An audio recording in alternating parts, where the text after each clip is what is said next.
एक जंगल था। उस जंगल में ढेर सारे पक्षियां रहने के लिए आए हुए थे। उस जंगल में रहने वाली रानू चिड़िया ने अभी तक घर नहीं बनाया था। वो अपनी बेटी के साथ एक छोटे से घोंसले में रहा करती थी। मम्मा मम्मा, हम लोग अपना घर कब बनाएंगे मम्मा? छुटकी, बेटा तुम चिंता मत करो। हम लोग अभी अभी आए हैं ना इस जंगल में रहने के लिए। जल्दी ही मैं एक मजबूत सा अच्छा सा घर बना लूंगी। इस तरह रात हो जाती है, पर उन पक्षियों को नहीं पता था कि उस जंगल में एक सरकटी चुड़ैल रहती है। वो पक्षियों को मारकर खाती है। रात होते ही वो चुड़ैल पक्षियों को ढूंढने लगती है खाने के लिए। वहीं पर एक पेड़ पर कालू और कलुआ कौवा बातें कर रहे थे, पर उन्हें नहीं पता था कि जंगल में चुड़ैल है। भूरे, ये जंगल तो बहुत अच्छा है।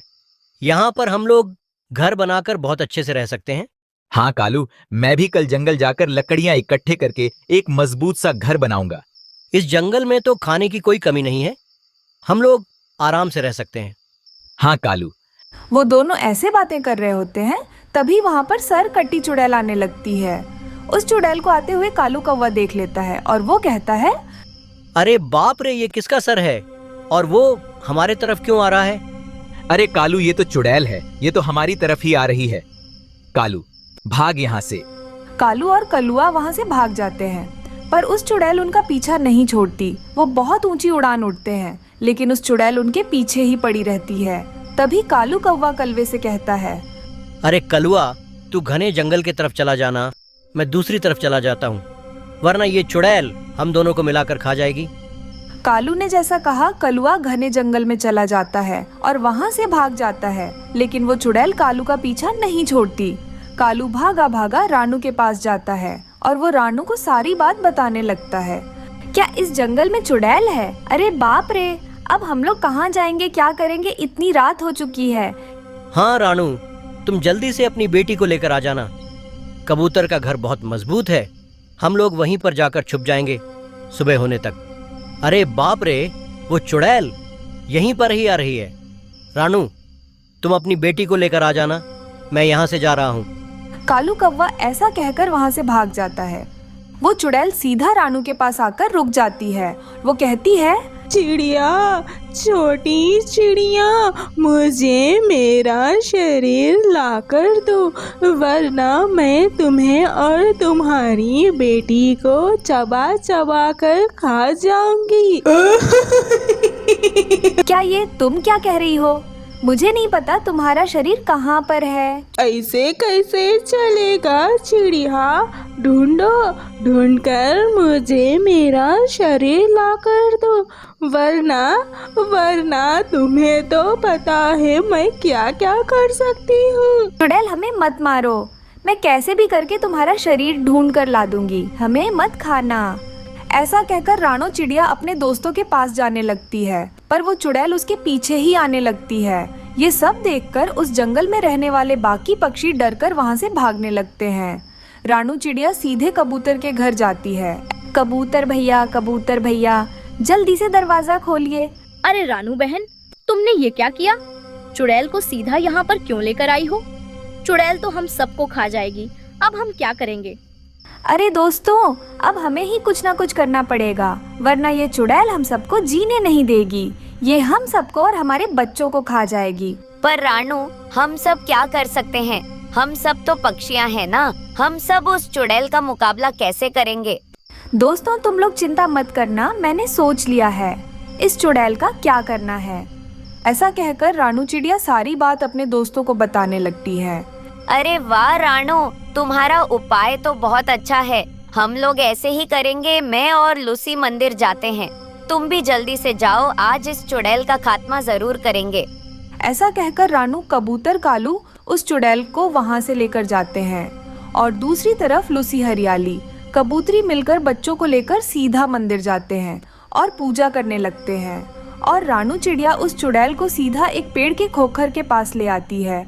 चुड़ैल जी, इस पेड़ के अंदर आपका शरीर मिल जाएगा, सीधा आप इस पेड़ के अंदर जाइए। और वो चुड़ैल सीधा पेड़ के अंदर जाती है और वो चुड़ैल जाते ही कबूतर और कालू मिलकर एक बड़ा पत्थर लेकर आते हैं और उस पेड़ के खोखर के पास डाल देते हैं। ये तुम सब मेरे साथ क्या कर रहे हो? यहाँ तो मेरा शरीर कहीं भी दिखाई नहीं दे रहा है। मुझे बाहर निकालो, मुझे जल्दी से बाहर निकालो, वरना मैं तुम सबको मार दूंगी। तभी वहाँ पर लूसी, हरियाली, गोरी आते हैं और साथ में गंगा जल लेकर आते हैं। आते ही सीधा उस पेड़ पर गंगा जल को छिड़कने लगते हैं। ये क्या हो रहा है मेरे साथ? मुझे बचाओ, मेरा सर क्यों जल रहा है? कोई है, कोई मुझे बचाओ, बचाओ। तभी वो चुड़ैल आग में जलकर भस्म हो जाती है। इस तरह सारे पक्षियां मिलकर उस चुड़ैल का खात्मा करते हैं। ये खूबसूरत सा जंगल था। उस जंगल में रानू चिड़िया, हरियाली और गोरी कौवी मिलजुल कर रहा करते थे। उनके बच्चों के साथ वो तीनों ज़रूरत के वक्त आपस में एक दूसरे की मदद भी कर लिया करते थे। और गुड़िया, मुन्नी, छोटा मिट्ठू भी बहुत अच्छे दोस्त थे। गुड़िया, छोटे मिट्ठू, अब मुझे इस घोंसले में बैठ बैठकर मन भर गया है। चलो ना कहीं बाहर झरने पर चलते हैं। सुना है झरने के पास तितलियां भी आती हैं। मैंने कभी भी तितलियों को नहीं देखा। चलो ना दोस्तों, चलते हैं। मगर मुन्नी बहन, अगर मेरी मम्मा को पता चल गया तो वो मेरी खूब डांट लगाएगी। मम्मा ने तो मुझे घोंसले में ही बैठे रहने के लिए कहा है। नहीं, मैं नहीं आ सकती। अच्छा ठीक है, झरने के पास ना सही, थोड़ा आगे जाकर इधर उधर घूमकर आते हैं। चलो ना गुड़िया। हाँ गुड़िया बहन, मुन्नी बहन सही कह रही है। हर दिन इन घोंसलों में बैठ बैठ कर मुझे भी कहीं पर बाहर जाने का मन कर रहा है। चलो ना गुड़िया बहन, चलते हैं, वापस जल्दी ही आ जाएंगे। ऐसे वो तीनों उस घोंसला से बाहर निकलकर घूमने के लिए बाहर चले जाते हैं। तभी वो तीनों देखते हैं एक जगह लाडो गुब्बारे बेच रही थी। अब उनके पास गुब्बारे खरीदने के लिए पैसे नहीं थे। हाँ, मुझे भी ये गुब्बारा चाहिए। चलो ना, एक गुब्बारा पूछकर लाडो मासी से ले लेते हैं। अरे वो रंग में रंग गुब्बारे, मुझे ये गुब्बारा चाहिए। क्या लाडो मासी हमें गुब्बारा देगी? एक काम करते हैं, हम लाडो मासी के पास जाकर मासूम सा चेहरा बनाते हैं। वो हमारा मासूम सा चेहरा देखकर हमें गुब्बारा मुफ्त में ही दे देगी। अरे वाह, ये तो बहुत अच्छा उपाय है। चलो ऐसा ही करते हैं। ऐसा सोचकर वो तीनों अपना उदास सा चेहरा लेकर गुब्बारे लेने के लिए चले जाते हैं। मगर ये बात उन मासूम पक्षियों को पता नहीं था। वो गुब्बारे बेचने वाली लाडो नहीं थी, वो तो एक चुड़ैल थी। वो तो पक्षियों के बच्चों को पकड़कर खाने के लिए वहाँ आई थी। लाडो मासी, क्या आप हमें कुछ गुब्बारे मुफ्त में दे सकती हो? गुब्बारे? तुम सबको गुब्बारे चाहिए? रुको बेटे, मैं अभी देती हूँ। ऐसा बोलकर वो अपने असली रूप में आ जाती है। ये देखकर बच्चे बहुत डर जाते हैं। अरे बाप रे, ये तो चुड़ैल है। भागो दोस्तों, भागो यहाँ से, वरना ये चुड़ैल हम सबको खा जाएगी। गुड़िया के ऐसा बोलने पर ही उस चुड़ैल अपनी शक्तियों का प्रयोग करके उस तीनों बच्चों को एक एक गुब्बारे में बंधक बना लेती है और वो कहती है, मैं तो तुम सबके लिए ही यहाँ चिड़िया बनकर आई थी। अब देखना, तुम सबको ले जाकर मजे मजे से पकाकर खाऊंगी। ऐसा कहकर वो चुड़ैल अपने घर चले जाती है। उस चुड़ैल का घर एक पेड़ के खोखर में था।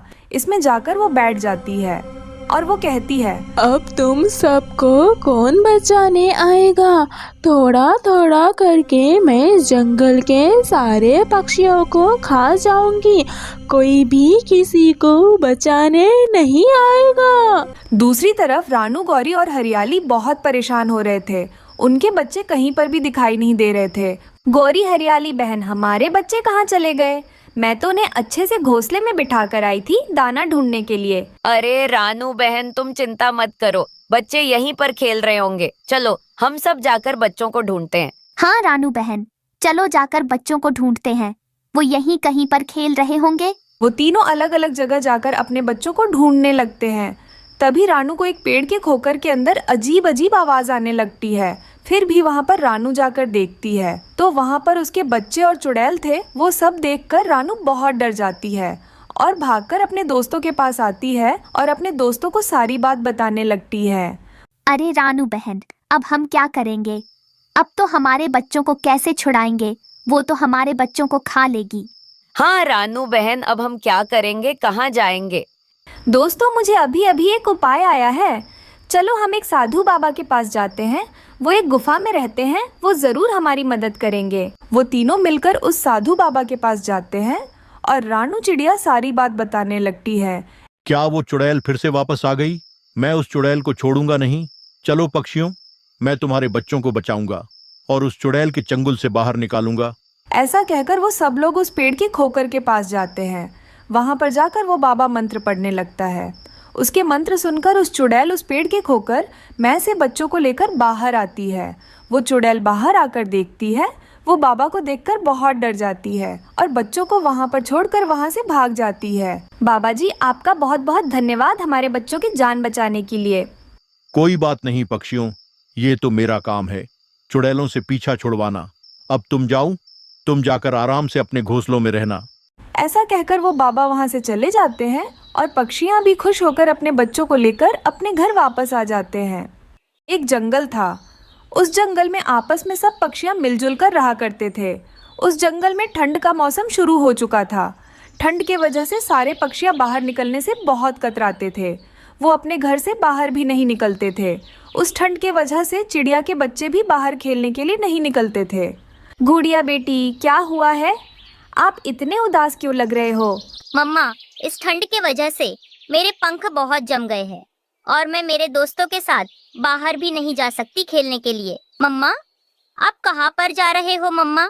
हाँ गुड़िया बेटा, मैं काम पर जा रही हूँ। गुड़िया बेटा, आप घर पर ही रहना, कहीं पर भी बाहर मत जाना।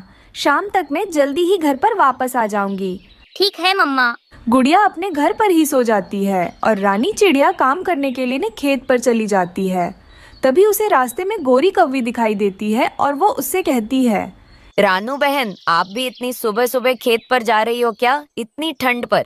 हाँ गोरी, क्योंकि जल्दी गए तो शाम होने से पहले ही घर पर जल्दी आ सकते हैं ना, इसलिए। हाँ रानू, तुमने ठीक कहा, शाम होते ही ठंड बहुत ज्यादा बढ़ जा रही है। चलो जल्दी काम पर जाते हैं। इस तरह वो दोनों बातें करते हुए अपने काम पर चले जाते हैं।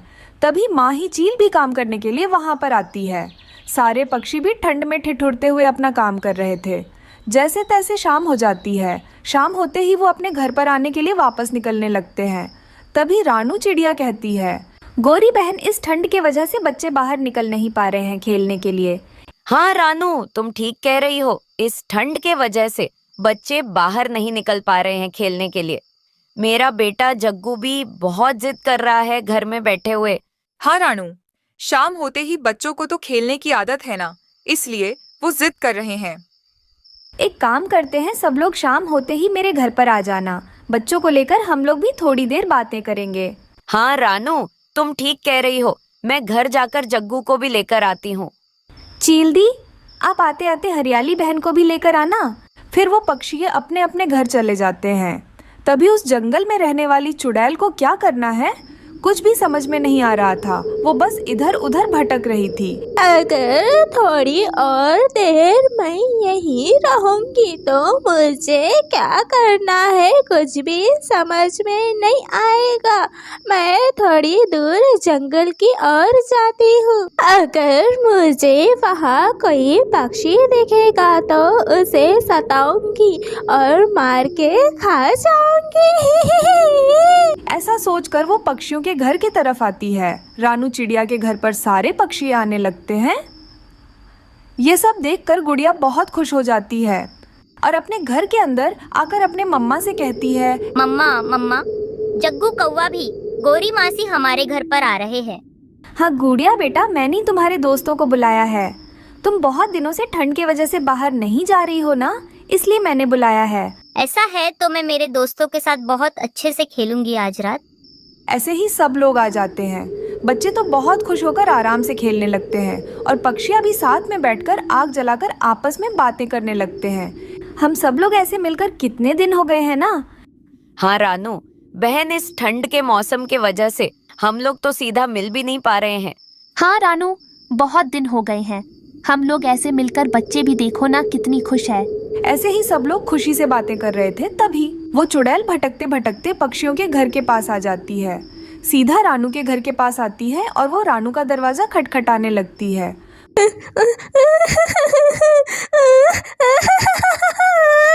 रानू बहन, कौन है वो? कौन इतनी रात को तुम्हारा घर का दरवाजा खटखटा रहे हैं? और वो रोने की आवाज किसकी है? हाँ रानू बहन, वो किसकी रोने की आवाज है? मुझे पता नहीं दोस्तों, इतनी रात को कौन मेरा दरवाजा खटखटा रहा है और बाहर कौन रो रहा है। रुको, मैं बाहर जाकर देखती हूँ कौन है। रुक जाओ रानू बहन, तुम बाहर मत जाना। मुझे तो लगता है कोई भूत आई हुई है। हम लोग एक काम करते हैं, जाकर खिड़की में से देखते हैं कि बाहर कौन है। वो सब पक्षियाँ जाकर खिड़की में से बाहर देखने लगते हैं। वो सब पक्षियाँ उसे भूत को देखकर बहुत डर जाते हैं। अरे रानू बहन, यह तो भूत है। यह भूत तुम्हारे घर पर क्यों आई है? अरे दोस्तों, मुझे तो बहुत डर लग रहा है। अब हम क्या करेंगे? अरे दोस्तों, हम सब एक काम करते हैं। मेरे घर के पीछे एक रास्ता है, वहाँ से बाहर भाग जाते हैं। पर रानू, हम भागकर कहाँ जाएंगे? मेरे घर चलते हैं दोस्तों। सब पक्षियाँ घर के पीछे से अपने बच्चों को लेकर निकल जाते हैं और वो सीधा चील के घर जाने लगते हैं। तभी वो उस चुड़ैल उन पक्षियों को देख लेती है।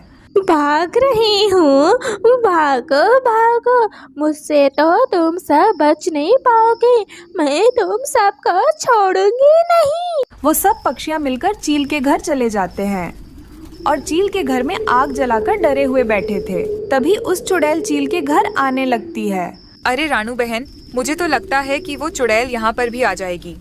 वो लोग ऐसा बोल ही रहे थे कि वहाँ पर भी चुड़ैल आ जाती है और उस घर के गोल गोल घूमने लगती है और उन सब पक्षियों को खिड़की में से देखकर जोर जोर से चिल्लाने लगती है।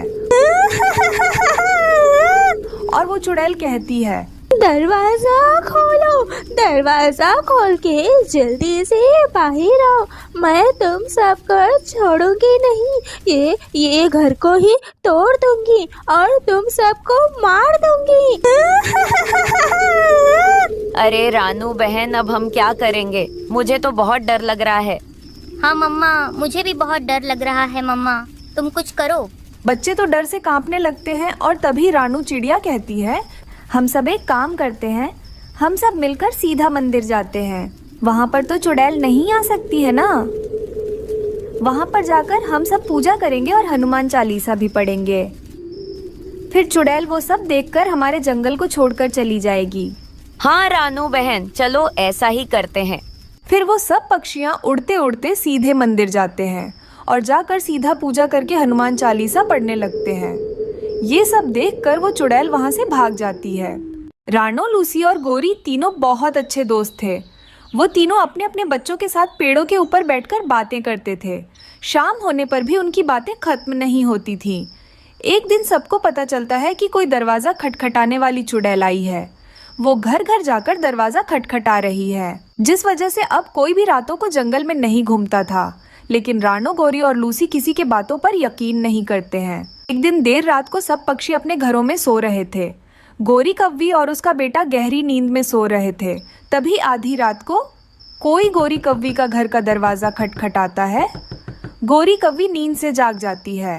ये क्या, मुझे ऐसा क्यों लग रहा है कि कोई मेरा घर का दरवाजा खटखटा रहा है? क्या मैं सपना तो नहीं देख रही? चलो, अगर किसी को जरूरत होगी तो वो फिर से खटखटाएगा। ऐसा सोचकर गोरी कव्वी सो जाती है। गोरी कव्वी गहरी नींद में सो रही थी तो फिर से कोई दरवाज़ा खटखटाता है। इस बार गोरी तुरंत अपना घर का दरवाज़ा खोलकर देखती है, लेकिन उसे बाहर कोई नज़र नहीं आता। अरे यहाँ तो बाहर कोई नहीं है, तो फिर दरवाजा किसने खटखटाया? मैंने सुना है कोई चुड़ैल रातों के वक्त आकर दरवाजा खटखटाती है, मगर कौन है वो किसी को पता नहीं। ऐसा क्यों कर रही है वो? फिर गोरी सोने चली जाती है।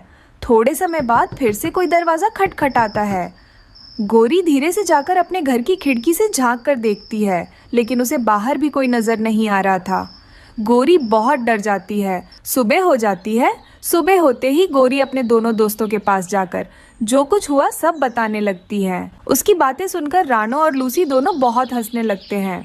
मेरे घर कोई जरूर भूतनी आई होगी, उसने रात में दरवाजा खटखटाया। मुझे बहुत डर लग रहा है दोस्तों। गोरी, ये सब तुम्हारा वहम होगा, तुम डरो मत। तुम दोनों को मेरी बातों पर यकीन नहीं हो रहा है। जब वो चुड़ैल आकर तुम्हारा दरवाजा खटखटाएगी, जब तुम दोनों को पता चलेगा। ऐसा कहकर गोरी अपने घर चली जाती है। उस दिन रात हो जाती है। लूसी कबूतरी अपने घर में अपने बेटे के साथ आराम से सो रही थी। तभी आधी रात को उसका दरवाजा कोई खटखटाता है। इस समय मेरा दरवाजा कौन खटखटा रहा है? मुझे खोलकर देखना होगा। लूसी अपना घर का दरवाजा खोलकर देखती है तो उसे बाहर कोई नजर नहीं आता। लूसी फिर से घोंसले में आकर सो जाती है तो फिर से कोई दरवाजा खटखटाता है। लूसी दरवाजा खोलकर दिखती है तो तभी उसको एक चुड़ैल बच्ची आसमान में उड़ती हुई दिखाई देती है। वो तुरंत दरवाजा बंद करके घोंसले में आकर बैठ जाती है। अरे अरे, ये क्या? अभी अभी मैंने किसी चुड़ैल को आसमान में उड़ते हुए देखा है। माँ, दरवाजा कौन खटखटा रहा है? मुझे बोलो ना माँ। किकी बेटा, कोई नहीं, तुम सो जाओ। अभी अभी मैंने बाहर भूत को देखा है, मुझे बहुत डर लग रहा है। तुम सो जाओ किक्की बेटा। क्या बाहर भूत है? मुझे भी डर लग रहा है माँ। तुम आकर मेरे साथ सो जाओ माँ। उस रात माँ बेटा दोनों जगते रहते हैं। वो दोनों अब सोने से डर रहे थे। सुबह होते ही लूसी अपने दोनों दोस्त को अपने घर बुलाती है। वो उन दोनों को सब कुछ बताती है जो उसके साथ हुआ था। अरे लूसी, मैंने तो अभी तक उस चुड़ैल को नहीं देखा, लेकिन तुमने देखा है। अब तो तुम मुझ पर भरोसा करती हो ना? हाँ दोस्त, वो एक चुड़ैल बच्ची है।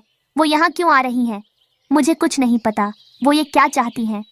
अगर ये सब सच है तो वो चुड़ैल आज रात मेरे घर आ सकती है। तुम दोनों आज रात मेरे घर पर ही रुकना, फिर आगे क्या करना है मैं तुम दोनों को बताती हूँ।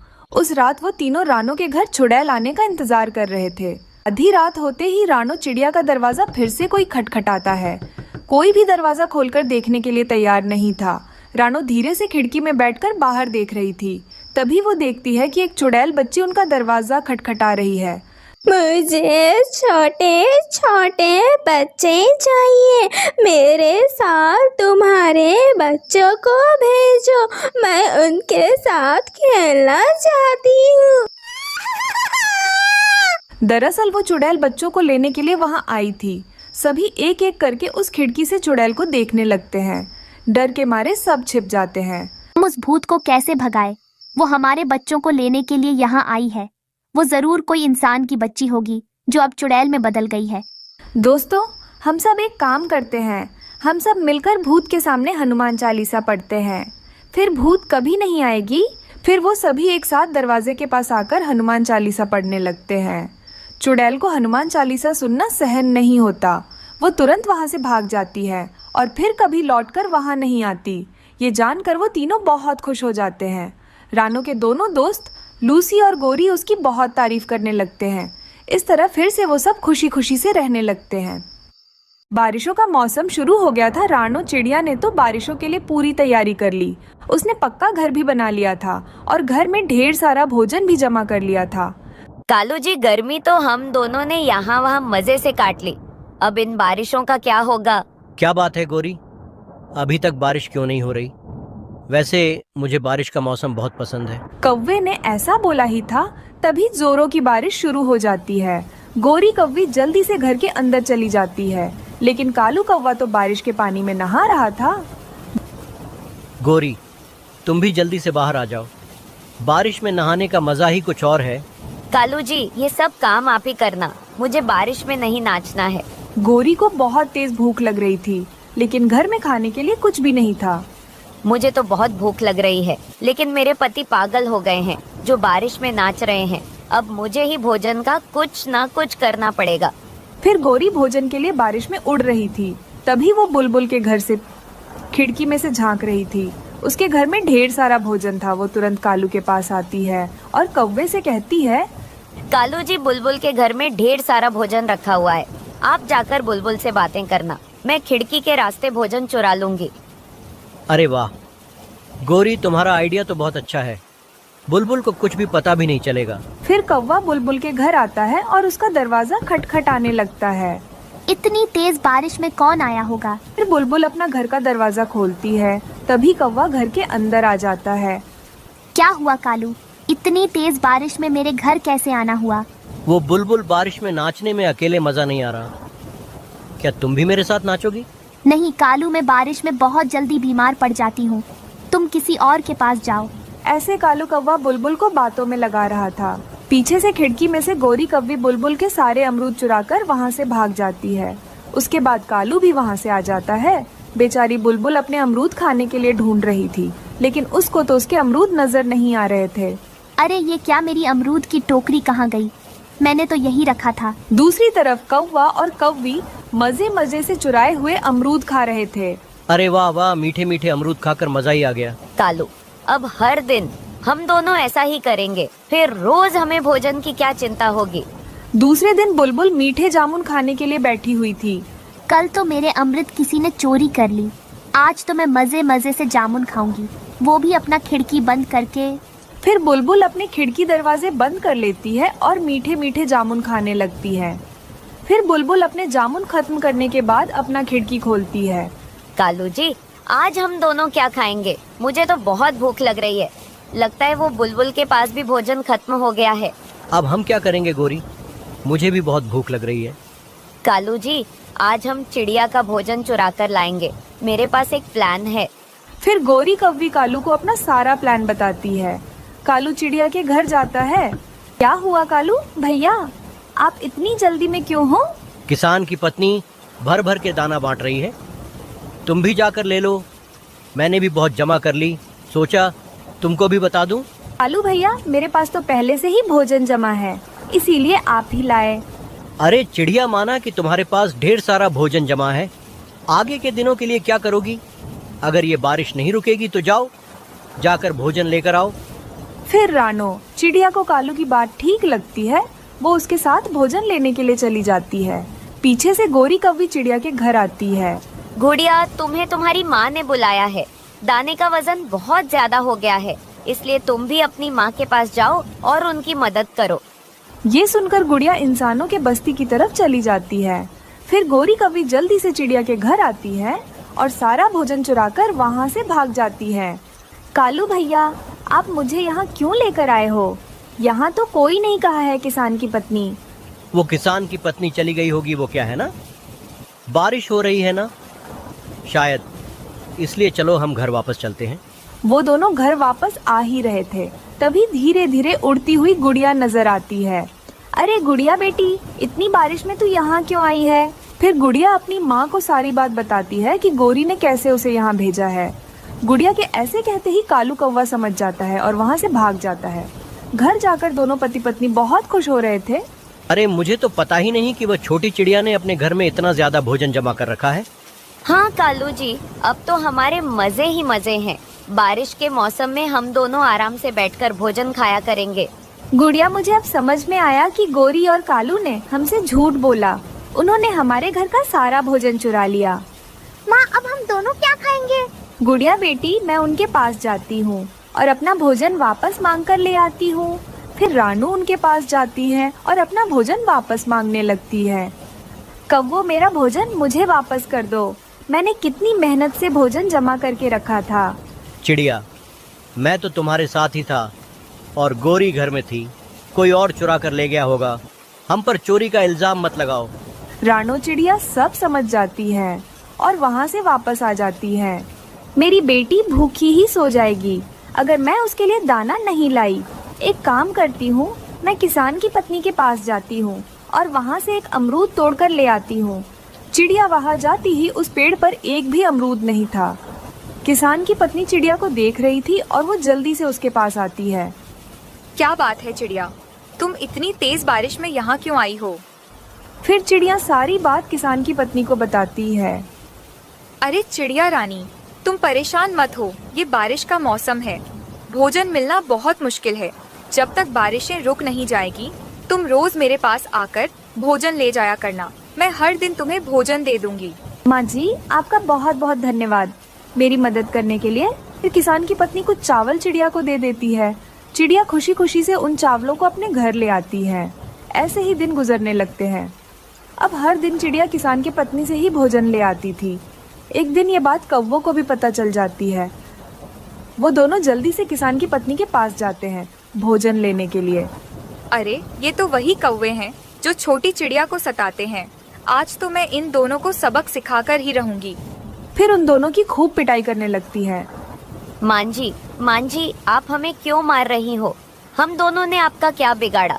बेशर्म, तुम दोनों हमेशा बेचारी उस छोटी चिड़िया को सताते रहते हो। बेचारी ने कितनी मुश्किल से बारिशों के लिए भोजन जमा करके रखा था, लेकिन तुम दोनों कौवों ने इतनी आसानी से उसका भोजन चुरा लिया। अब मैं तुम दोनों को उसकी सजा देती हूँ। ऐसा कहकर किसान की पत्नी उन दोनों की ओर पिटाई लगाती है और बिना भोजन दिए ही वहाँ से भगा देती है। ऐसे उन दोनों को चोरी करने की सजा मिलती है। फिर वो दोनों रोते रोते ही वापस अपने जंगल लौट जाते हैं।